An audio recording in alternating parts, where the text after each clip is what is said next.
apa ya, usaha dan kreativitas kalian. Sementara si offline farm, kalau menurut aku itu bukan 100% ya, 90% udah pasti. Ketika kalian menanam, kalian punya modal, kalian menanam, itu udah pasti. Tidak bisa dielakkan, selama 5 tahun kalian menunggu pasti akan panen. Terlepas dari banyak tidaknya yang akan kalian panen, itu tergantung perawatan kalian. Nah itu teman-teman.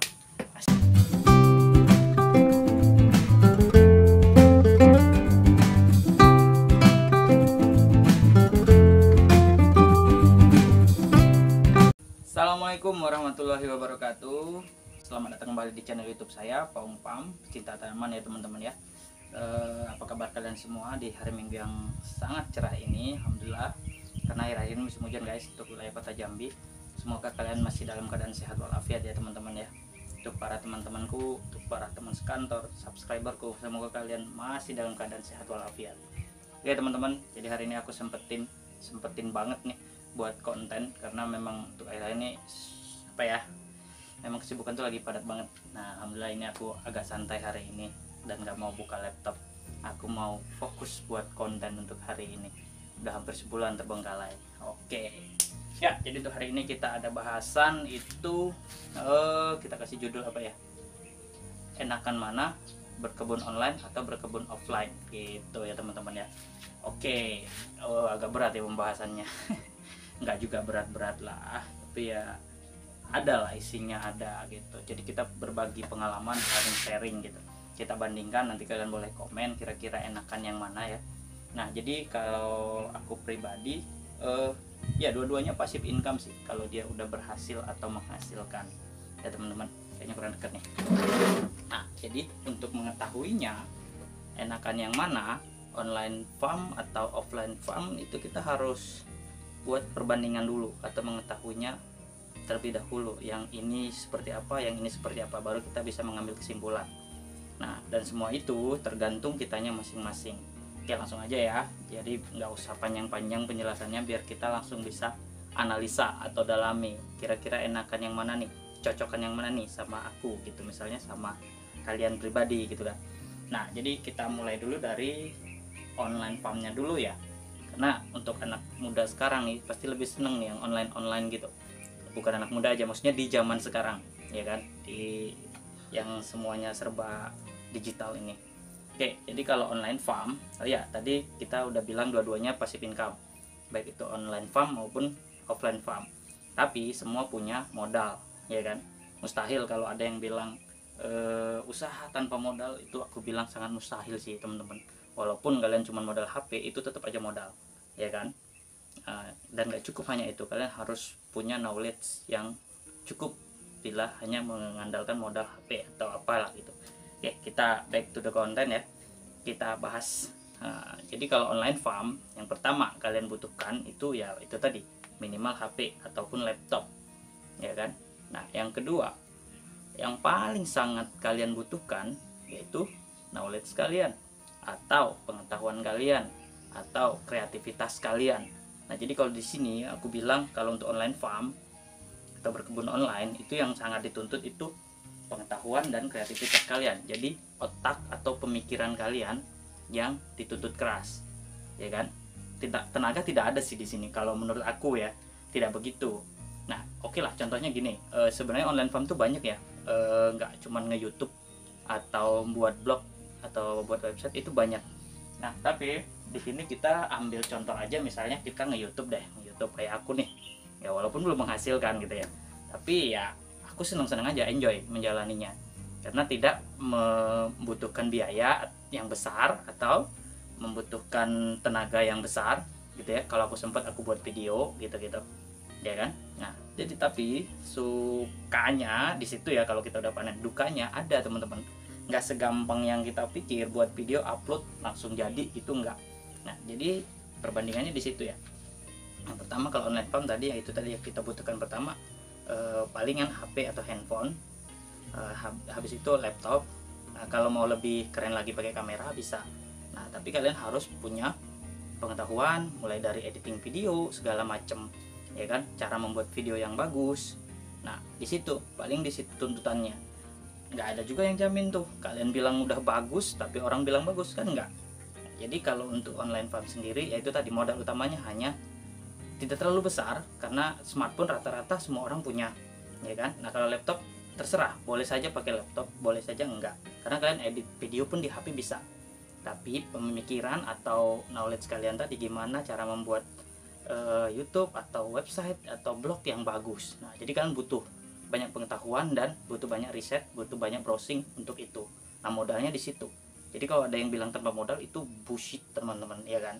Kalian harus menghabiskan waktu untuk riset sana sini, cara membuat video yang baik segala macem. Nah jadi kalau aku pribadi, aku melakukan online farm seperti YouTube misalnya, itu bukan untuk tujuan akan menjadikan penghasilan buatku, bukan, tapi sekedar juga menyalurkan hobi gitu ya. Nah kalaupun misalnya suatu saat aku bisa mendapat uang dari situ, ya alhamdulillah, itu bonus ya teman-teman. Nah, jadi jangan terlalu berharap banyak dari apa yang kalian lakukan, kecuali memang kalian bener-bener terjun gitu ya, terjun di situ, fokus di situ, memang all out tiap hari kalian kerjanya cuma buat video atau blog gitu, bisa jadi, tapi itu pun gak ada yang menjamin. Nah itu kalau online farm, ya kan.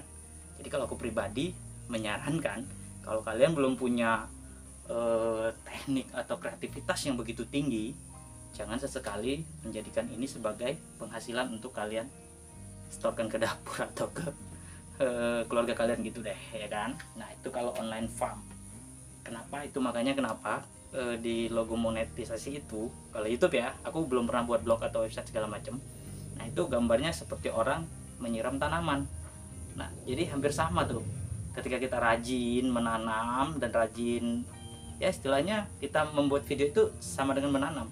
Nah, semakin banyak kita tanam, terus disiram lagi dengan teknik yang lebih bagus, nah, nanti dia akan segera monet, ya kan. Dan ada batasannya ya kan, 1 tahun gitu. Jadi kalau setahun gak tembus ya udah, lo ulang lagi. Maksudnya bukan ulang deh, isi lagi, pokoknya sampai tembus apa yang harus lo siram, persyaratannya itu baru bisa monet. Nah setelah monet tuh terserah teman-teman. Kayak aku nih udah monet nih. Nah aku mau isi mau enggak video, ya udah tetap aja. Ketika masih ada yang nonton videoku, ya dolarnya ngalir guys, gitu ya kan. Nah jadi bisa dibilang passive income setelah dia monetisasi.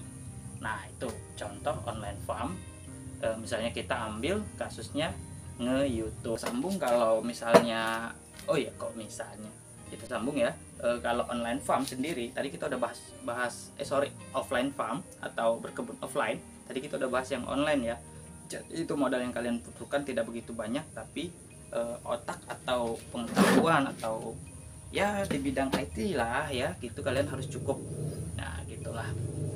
Sekarang kita bahas yang offline farm. Nah, kalau offline farm ini sendiri yang nyata ya teman-teman ya, benar-benar kalian menanam. Nah jadi kalau kayak aku tuh sebenarnya gabungan ya, kontenku sendiri tentang menanam ya kan. Nah gitu, jadi offline farm aku gabungin dengan online farm gitu. Jadi makanya aku nggak begitu apa ya, terbebani gitu teman-teman. Ketika aku pengen buat sesuatu itu bukan harus aku bermodal atau harus aku mencari gitu, enggak. Jadi karena memang aku hobi bertanam-tanam. Nah jadi kalau aku pribadi mengatakan aku tuh gabungan sih, offline farm dan online farm gitu. Nah, oke, kita bahas yang offline farm. Nah jadi kalau offline farm tuh teman-teman gini, kalian butuh yang pertama modal cukup besar, tenaga cukup besar.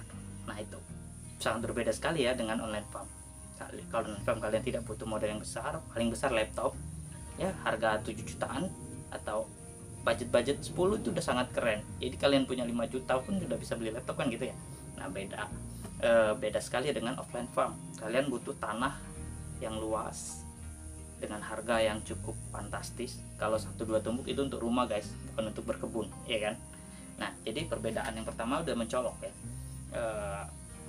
media yang harus kalian kelola itu udah sangat berbeda antara laptop dan tanah tadi.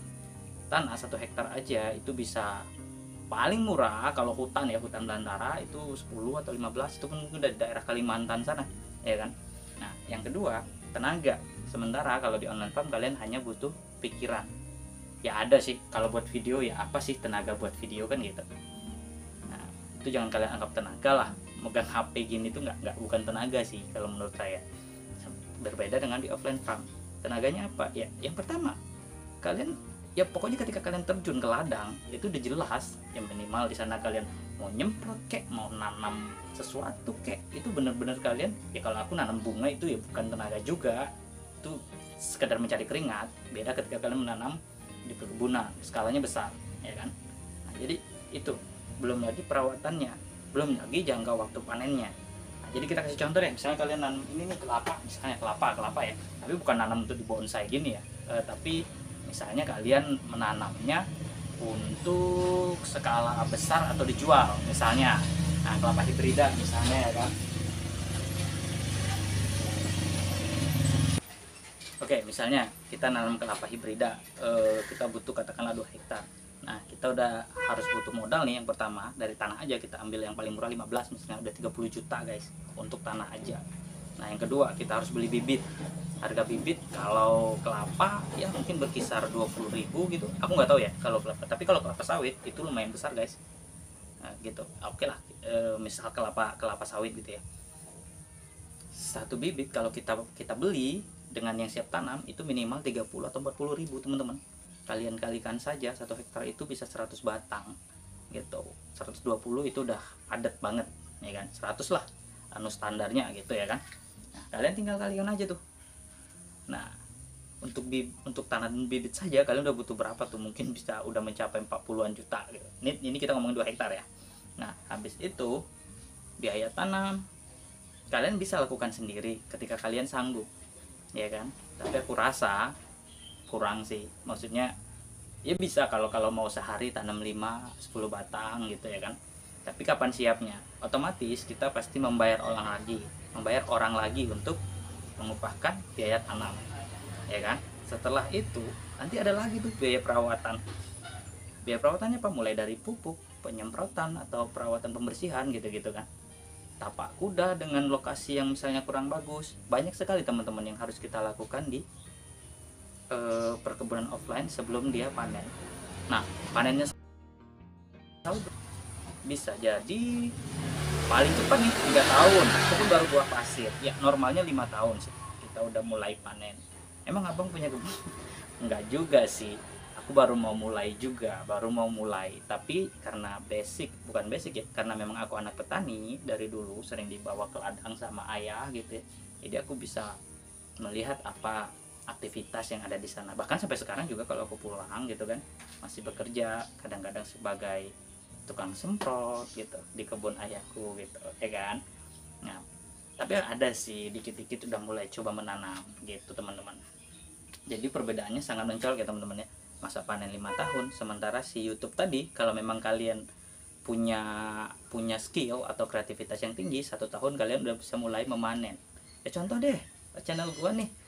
Sebenarnya kalau aku rajin isi mungkin bisa lebih cepat lagi menghasilkan uang. Ya tapi nggak pun aku isi, ada aja tuh yang nonton masih gitu ya. Ya ada lah isinya berapa dolar gitu. Nanti setelah 100 dolar baru bisa dicairin kayak gitu. Nah, sementara si offline kita harus butuh 3 atau 5 tahun baru 3 atau 5 tahun baru bisa panen. Tapi lagi nih segi positifnya, dia pasti ya kan, udah pasti, kecuali sawit kalian banyak dimakan babi atau hama gitu. Tapi paling berapa persen lah gitu ya kan. Nah, yang tumbuh itu udah pasti kalian petik hasilnya, mau kalian pupuk mau enggak, kayak dia bakal berbuah. Cuman perbedaannya ketika kalian rajin pupuk ya buahnya banyak, kalau enggak ya buahnya tidak begitu banyak, itu saja. Nah, jadi kalian yang bandingin nih, secara biaya memang si online farm itu lebih murah sekali. Secara tenaga si online farm pun masih menang, ya kan, karena kalian nggak butuh tenaga yang besar. Nah, yang kalian butuhkan otak yang besar. Itu tadi teman-teman, penyakitnya apa? Kalau orang terlalu banyak berpikir atau stres, ini aku mau buat apa lagi ya biar bagus, nah itu juga kalian bisa stroke. Ya kan. Nah, jadi semua punya plus minus ya teman-teman. Itu kelebihan dari online farm, ya kan, tidak butuh biaya yang besar, tidak butuh tenaga yang besar. Nah, sementara si offline farm butuh biaya yang besar dan tenaga yang besar. Tapi kelebihannya si online farm itu tidak pasti, untung usaha dan kreativitas kalian. Sementara si offline farm kalau menurut aku itu bukan 100% ya, 90% udah pasti ketika kalian menanam, kalian punya modal, kalian menanam, itu udah pasti tidak bisa dielakkan. Selama 5 tahun kalian menunggu pasti akan panen. Terlepas dari banyak tidaknya yang akan kalian panen, itu tergantung perawatan kalian. Nah itu teman-teman, asik ya diskusi soal online dan offline farm. Jadi kalian tinggal memilih nih teman-teman, aku mau buat yang mana ya untuk investasiku jangka panjang. Kalau yang tidak ada modal itu nggak ada teman-teman, itu bullshit sih kalau menurutku. Nah jadi kalau memang kalian berpikir bisa, ya udah lakukan aja. Apa yang bisa kalian lakukan sekarang, lakukan saja. Misalnya kalian belum punya modal nih untuk beli tanah, ya udah kalian bisa mencoba dengan mulai berkebun online mungkin ya, seperti nge-YouTube atau membuat blog atau segala macam. Tapi aku kan nggak tahu bang, ya makanya riset ya kan. Aku juga dulu nggak ngerti cara nge-YouTube, tapi ternyata nggak upload gitu ya. Kalau misalnya banyak nonton alhamdulillah, kalau enggak ya sudah nikmatin aja. Makanya jangan terlalu mengambil konten yang berat-berat, tapi ambillah yang sesuai hobi kalian, jadi tidak membebani gitu ya kan. Nah tapi kalau kalian punya modal, aku sarankan kalian invest lagi yang offline juga, jadi itu udah pasti ya teman-teman ya. Kira-kira seperti itu. Kalian boleh komen setuju atau enggak dengan apa yang saya sampaikan. Sejauh ini sih itu dua-duanya sudah saya lakukan seperti itu teman-teman. Oke, terima kasih. Cukup sampai di sini. Kalian boleh komen mengatakan setuju atau tidak, atau ada masukan yang lain, ada invest yang lain yang lebih bagus, itu boleh. Terima kasih teman-teman untuk para subscriberku, dan yang belum subscribe jangan lupa subscribe, like dan komen. Terima kasih. Assalamualaikum warahmatullahi wabarakatuh.